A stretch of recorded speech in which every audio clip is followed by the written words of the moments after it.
सगळ्यांना सुट्ट्या असल्यामुळं आम्ही सगळे एकत्र जमलेलो होतो. मग सगळ्यांनी ठरवलं की देवदर्शनाला जायचं. एका दिवसात 4 देव करायचे होते आम्हाला. मग काय, भल्या पहाटे 3 वाजताच उठलो की सगळेजण. मग सगळ्यांसाठी जेवण बनवलं, देवाला पुरणपोळीचा नैवेद्य बनवला आणि सगळेजण सकाळी 6:30 वाजता घराबाहेर पडलो. बघा, पाऊस असल्यामुळं रस्ता पूर्ण चिखलाचा झालेला आहे. वहिनीचं आणि माझं ठरत होतं की आपण कुठं बसायचं. मग काय, बसलो ना मध्ये. एक साधारणतः 10 किलोमीटर पुढे गेल्यानंतर आम्ही पेट्रोल भरलं. सर्वात आधी आम्ही श्री क्षेत्र कंडारी, तालुका परांडा इथं आलोय. हे आमच्या गावापासून साधारणतः 35 ते 40 किलोमीटर आहे आणि इथं पण भैरवनाथाचं देवस्थान आहे. पहिल्यांदा इथलं दर्शन घेतलं आणि हे दर्शन घेऊन आता आम्ही सोनारीकडे निघालोय. हे बघा, आम्ही आता सोनारीत आलोय. हा बघा मंदिराच्या बाहेरचा परिसर आहे, कसं मस्त वातावरण आहे ना इथलं. हे सोनारी गाव आहे आणि इथं आमचं कुलदैवत आहे. श्री काळ भैरवनाथाचं मंदिर आहे इथं आणि हे आमचं कुलदैवत आहे. आता त्याच्या दर्शनाला आलोय आम्ही. चला आता मंदिरात जाते, मंदिरात जाऊन दर्शन घेते. देवाचं दर्शन घेतल्यानंतर कसं हॅप्पी फिलिंग येतं ना. आता दर्शन झालेलं आहे आमचं. चला आता मंदिराच्या बाहेर जाते आणि तुम्हाला आजूबाजूचा परिसर दाखवते, मंदिराच्या बाहेरचा परिसर. बघा, हा मंदिराचा परिसर आहे बाहेरचा.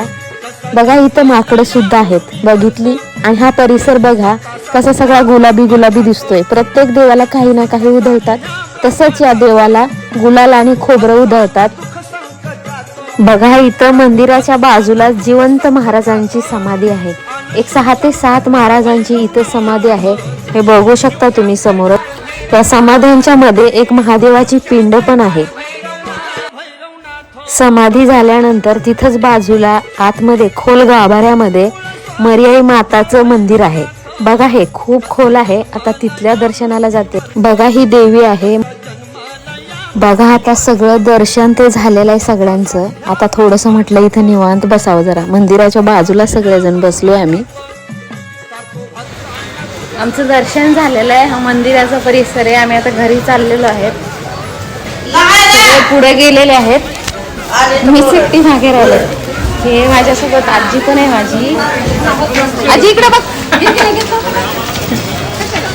ही माझी आजी आहे. आता हे प्रसाद घ्यायला लागले माझी फॅमिली. हा प्रसाद घेतात.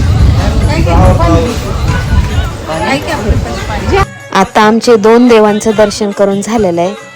खूप मस्त दर्शन झालं बरं का सगळंच. आता सगळेजण निघालोय. आता 3रा देव करायचा आहे म्हणून तिकडे निघालोत आम्ही आता सोलापूरला. बघा, हे गाडीमधले सगळेच दर्शन घेऊन थकलेत बरं का. कसे मानाखाली घालून झोपलेत. बघा, केवढी झोप लागली त्यांना. सगळे थकले होते म्हणून म्हटलं आता चला जरा जेवण करावं. घरून मस्त जेवण बनवून आणलेलं होतं सगळ्यांसाठी. मस्त एका झाडाखाली सावली शोधली आणि सगळेजण मिळून निवांत जेवण करायला बसलो. कशी मस्त पंगत दिसते ना. खरंच एकत्र राहिल्यानंतर आणि सगळे सुट्टीच्या दिवसात एकत्र जमल्यानंतर किती भारी वाटतं ना. खरंच खूप मस्त.